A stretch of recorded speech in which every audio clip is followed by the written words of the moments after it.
Les graines du figuier sauvage, l'hommage d'un cinéaste en exil aux femmes iraniennes, les barbares, fable sur une solidarité à géométrie variable, enfin ni chaîne ni maître, le récit d'une traque au temps de l'esclavage, c'est le programme de cette nouvelle émission 100% cinéma. Bonjour à toutes et à tous et bonjour à vous Thomas Borez. On Bonjour Nina. débute donc avec le film événement de la semaine, Les graines du figuier sauvage de l'Iranien Mohammad Rassoulov. Ce film revient par le biais de la fiction sur la révolte qui s'en est suivie et sur l'émergence, Thomas, du mouvement Femmes, Vie, Liberté. Absolument, voilà. Les graines du figuier sauvage, c'était sans conteste votre palme d'or du dernier festival de Cannes. Thomas, c'est un film qui, au-delà même de son sujet, fait d'autant plus acte de résistance que son auteur est venu en exilé présenter son film à Cannes. Voilà, et pour bien comprendre le calvaire que subit Mohammad Rassoulov, il faut remonter en fait en 2009 avec.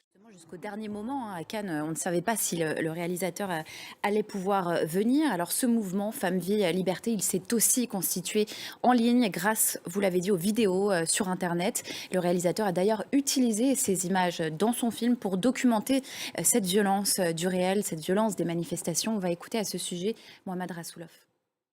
Mohammad Rassoulov au micro de Louise Dupont, entretien à retrouver dans son intégralité ce jeudi sur notre antenne et en replay sur france24.com. On en vient à la critique, Thomas. En quoi ce film vous a-t-il enthousiasmé? Voilà, donc on va sortir un peu du contexte.